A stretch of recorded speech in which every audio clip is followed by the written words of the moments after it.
घर घर सनातन अभियान समिति द्वारा श्री रामचरितमानस के अयोध्या कांड के 19वें भाग का प्रसारण यूट्यूब पर किया गया।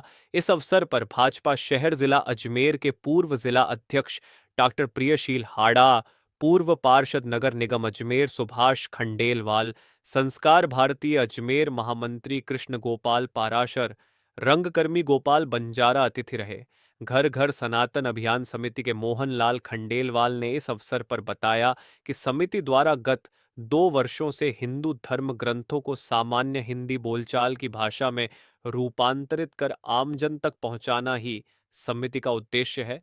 समिति द्वारा सुंदरकांड, भगवत गीता का हिंदी रूपांतरण किया जा चुका है। श्री रामचरितमानस को रूपांतरित किया जा रहा है।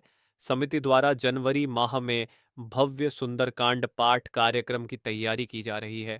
जनवरी में समिति की स्थापना के 2 वर्ष पूर्ण होने जा रहे हैं। जैसा कि अभी हमारे सुभाष जी खंडेलवाल साहब और गोपाल जी बंजारा साहब ने बताया था, घर घर सनातन समिति अभियान के द्वारा हमारे मोहन जी भाई साहब और राम गोपाल जी वर्मा द्वारा अथक प्रयासों से हमारे जो पूर्व धार्मिक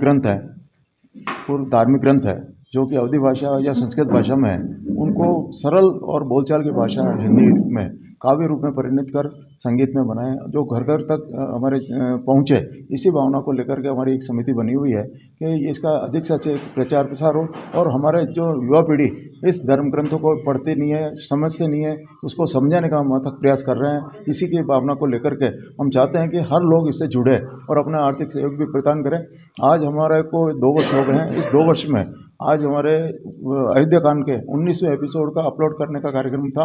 उसमें माननीय प्रियदर्शी हाड़ा साहब, पाराशर साहब एवं सुभाष जी खंडेलवाल साहब पधारे, उनका बहुत बहुत धन्यवाद, आभार। इसी क्रम में हमारी इस समिति को बने 2 साल कंप्लीट होने जा रहे हैं। उसके उपलक्ष्य में हम 10 जनवरी को एक बहुत बड़ा सुंदरकांड का आयोजन रखना चाह रहे हैं, जिसमें 1111 आसन पर सुंदरकांड का आयोजन रखेंगे। उसमें सभी मानस का अधिक से अधिक सहयोग मिले, अधिक से अधिक संख्या पधारे, इसी आशा और अपेक्षा सभी से निवेदन करते हैं। धन्यवाद। राजेंद्र प्रसाद मित्तल, अध्यक्ष घर घर सनातन समिति अध्यक्ष।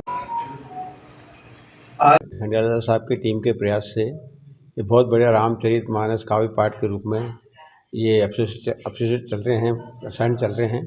ये घर तक सरल भाषा में हर आदमी समझ सकता है। जो नहीं कोई चीज़ समझ सकता वो भी इसको समझ सकता है, अपने जीवन में उतार सकता है, सनातन धर्म की ओर अग्रसर हो सकता है। मैं इसके लिए चाहूँगा कि हर घर पहुँचे, जो भी जिसका सहयोग हो इसमें ज़रूर करें, उसको बहुत विस्तार से इसका घर घर इसका सदुपयोग हो, ऐसी मेरी कामना। आज क्या प्रोग्राम आज अयोध्या कांड बताया था, 19वां एपिसोड था। और जैसे राम ने अपने पिता की आज्ञा पर पूरा 14 साल का वनवास ले लिया, भरत ने राम के सम्मान में राजगद्दी भी नहीं संभाली, ऐसे त्यागी तपस्या का अपने को प्रेरणा मिलती है। जो आज माहौल चल रहा है उसको इसमें इस ज्ञान का बहुत महत्व है। आज जिस तरह से लोग आपाधापी में आपस में लड़ रहे हैं, भिड़ रहे हैं, इस रामचरितमानस से बहुत कई चीज़ों से हमको रोक मिलती है, अच्छा ज्ञान मिलता है, सद्भावना मिलती है, एक दूसरे का सम्मान की प्रेरणा मिलती है, परिवार के प्रति सम्मान का प्रेरणा मिलती है, माता पिता के प्रति सम्मान की प्रेरणा।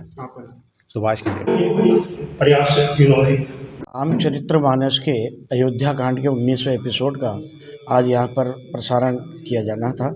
उसके रूप में आज अतिथि के रूप में माननीय प्रियशील हाड़ा जी, श्री सुभाष जी खंडेलवाल साहब, श्री कृष्ण गोपाल पाराशर जी, आप सभी को यहाँ पर आमंत्रित किया था और उस एपिसोड का आज यहाँ पर प्रसारण किया गया उनके द्वारा, कर कमलों द्वारा। लेकिन जो रामचरितमानस का जो मुख्य लक्ष्य है और उद्देश्य, और जिन मोहन जी खंडेलवाल जी और उनके टीम ने जिस प्रकार से ये हिंदी काव्यानुपात पाठ किया है, तो ये आने वाली जनरेशन के लिए, नई जनरेशन को ये सीख मिले और समझ सके, क्योंकि रामायण से संबंधित और रामचरितमानस में जितने भी ये हिंदी में अनुवाद किए गए तो ये सरल भाषा में किए गए, तो उस सरल भाषा तक आने वाली जनरेशन तक पहुंच सके और हम सनातन धर्म को समझ सके, उसको लेके एक बहुत बढ़िया प्रयास यहाँ पर किया गया। मैं पूरी टीम को बधाई देना चाहता हूँ। आज यहाँ मैं सम्मानित करके बुलाया गया।